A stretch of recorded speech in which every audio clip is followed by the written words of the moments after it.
Bonjour, je suis Alessandra Monens, je suis médecin généraliste et je fais partie du réseau psychomédico-social trans et interbelge depuis plus de 2 ans maintenant.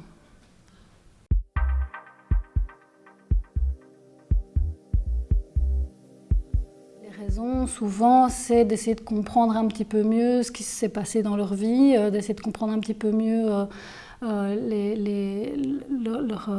leur situation médicale, parce que, comme disait Londé, souvent les personnes intersexes ont très peu d'informations qui est donnée par les spécialistes qui les ont suivis quand ils étaient petits, et sur pourquoi est-ce qu'on leur donne tel ou tel type de médicament, pourquoi on a fait tel type d'intervention, qu'est-ce que c'est, qu'est-ce qui se passe. Et donc c'est des personnes qui sont souvent en demande simplement déjà d'informations.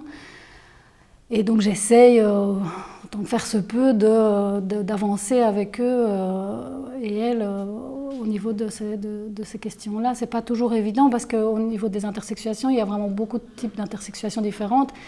Et il y a beaucoup de savoir médical à avoir, justement, que je prétends pas dominer entièrement, mais par contre j'essaye moi de filtrer, d'aller voir, d'entendre des spécialistes, de comprendre et de réexpliquer, de prendre le temps de poser les choses et d'accompagner dans ces demandes qui sont par exemple, je voudrais arrêter tel traitement parce qu'on m'a toujours dit de le prendre mais je ne sais pas pourquoi je le prends, mais est-ce que je peux l'arrêter ou pas, est-ce que c'est dangereux, je ne sais pas, on m'a jamais dit, on m'a dit tu dois le prendre sinon c'est dangereux, mais en fait je l'ai déjà arrêté, je vous le dis à vous, j'ai déjà arrêté 2 mois et puis il m'est rien arrivé, alors est-ce que c'est grave? Et donc voilà, c'est un petit peu essayer d'accompagner ça en entendant la demande, de comprendre vraiment ce qui se passe dans leur corps et au niveau de leur santé, s'il y a un problème de santé déjà, parce que comme disait Londé, il n'y a souvent pas de problème de santé, c'est souvent des traitements qui sont donnés pour normer les gens plutôt que face à un vrai problème qui génère une pathologie avec des problèmes rénaux, du foie ou des choses comme ça. Et de savoir ce qu'ils peuvent ou pas, et ce qu'ils veulent ou pas continuer à faire en termes de traitements médicaux s'il y en a, quoi.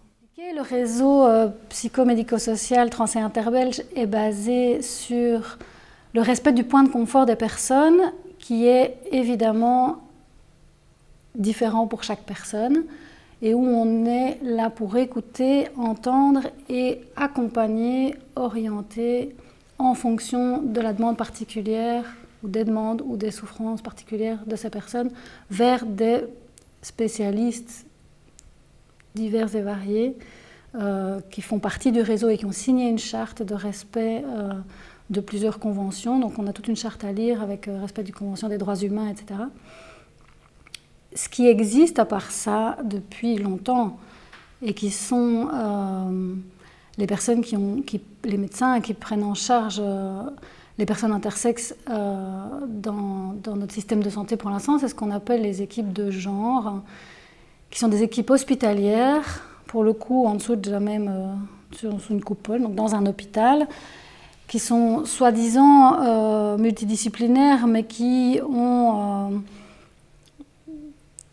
centré leur prise en charge sur la génitalité et la particularité intersexe de la personne, mais pas de manière globale.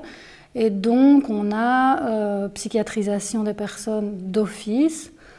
Ça c'est un premier pas qui est tout à fait malvenu, parce qu'il n'y a pas de raison de psychiatriser il n'y a pas de raison de psychiatriser personne sans la demande de la personne. C'est-à-dire, moi, si je veux voir un psychiatre, je vais voir un psychiatre, mais si je ne veux pas, je ne vais pas le voir.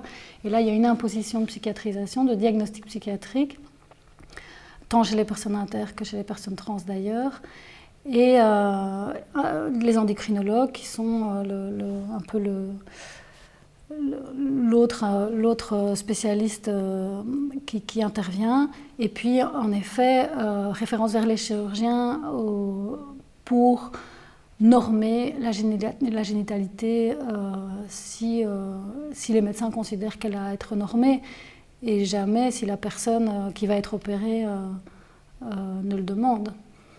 Et donc souvent c'est des enfants qui sont opérés sans le savoir, vu qu'ils sont opérés petits, et s'ils sont opérés un peu plus tard, si on dit il faut faire ça parce que ça doit être comme ça, et qu'on ne t'explique pas que tu peux vivre sans cette opération-là, c'est pas un consentement. Je veux dire, le mot consentement, il faut essayer aussi d'entendre dans ces équipes-là que c'est pas juste que l'enfant de 8 ans ou de 10 ans a dit oui, je veux bien. Il faut aussi comprendre que cet enfant, il n'a pas tout en main pour savoir quel genre de vie il peut vivre sans cette chirurgie-là. Si on lui explique pas, si on lui dit de toute façon tu dois faire ça, sinon ça n'ira jamais. Bon, ben d'accord, je vais le faire. Ça, c'est pas un consentement. Et il y a aussi toute cette obsession du choix, cette obsession de faire choisir ses enfants. Alors tu veux quoi? Tu veux être un garçon ou tu veux être une fille? Enfin, il faut choisir. Non, en fait non, on n'est pas obligé. Et les médecins croient qu'ils répondent à une détresse des parents, alors qu'en fait les parents, ils ont juste besoin d'être accompagnés, de comprendre la particularité de leur enfant, d'apprendre à aimer leur enfant comme il est venu. Et évidemment que ça peut être difficile si personne ne nous dit il va aller bien comme ça, il peut aller bien comme ça, on va vous accompagner, mais il ira bien comme ça, ce qu'il faut c'est lui donner beaucoup d'amour. Ah non, il n'ira pas bien, il va falloir l'opérer. Et quand on sera opéré, il ira bien. Et ces enfants ne vont pas bien même opérés. Parce que c'est pas ça dont ils avaient besoin. Ils avaient besoin d'être accueillis comme ils étaient.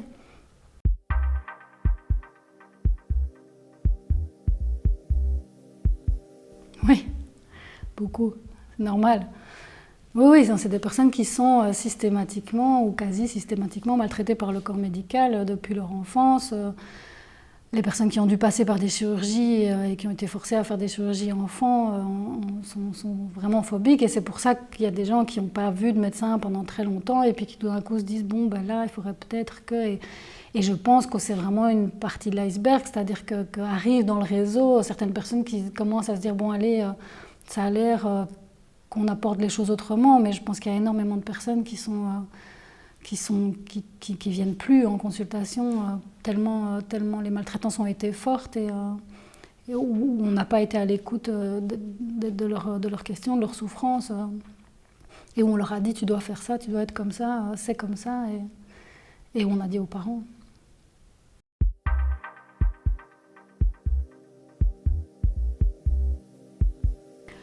C'est un terme qui n'existe pas au sein du corps médical. Je veux dire, intersexuation, c'est un terme que moi, j'avais jamais entendu, puisque tout est présenté dans nos études de médecine en pathologie et syndrome. Et donc, il y a telle pathologie, telle maladie, tel problème génétique, voilà, c'est tout est en maladie, pathologie. C'est déjà un grand pas que de dire il y a des variations et non, ce n'est pas pathologique.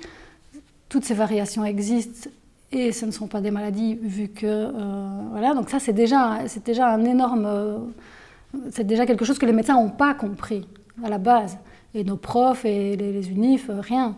Et donc non, on n'a pas d'informations sur les intersexuations. On a des cours de génétique sur les personnes qui naissent avec XXY, hein, donc ça c'est une pathologie génétique et alors ça fait ça et on a une description du syndrome, mais on n'a pas du tout une conscience de ce que, par exemple, cette particularité-là fait partie des intersexuations, tout comme les hypospadias, c'est-à-dire quand l'orifice de l'urètre n'est pas au bout de la verge mais à un autre endroit de la verge, tout comme les ovaires micropolykystiques, qu'on nous dit c'est une autre pathologie, enfin voilà, tout est classé et segmenté en pathologie.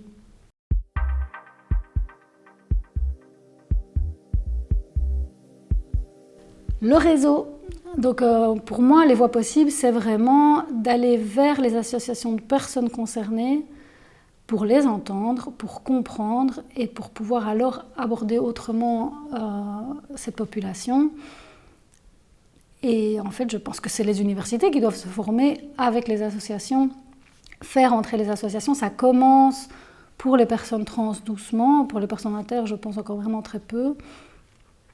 Ça avance et évidemment comme on a une association qui parle de personnes trans et inter, dès qu'on a une porte d'entrée, on parle des personnes inter pour justement faire entrer la thématique que personne n'a demandé qu'elle rentre.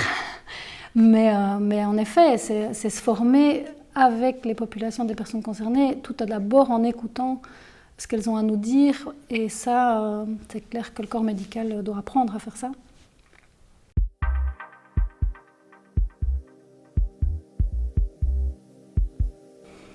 Ben, se former par les personnes concernées pour pouvoir déjà comprendre comment accueillir les demandes, comment accueillir les doléances et entendre toute cette diversité.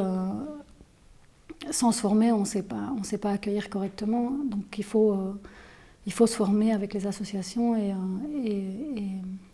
avancer. Et jamais fermer sa tête en disant « Ah non, c'est comme ça ». Non, on ouvre et on va se former. Et le réseau est là pour ça. On forme des professionnels tout le temps, dès qu'on peut, dès qu'on a une porte ouverte.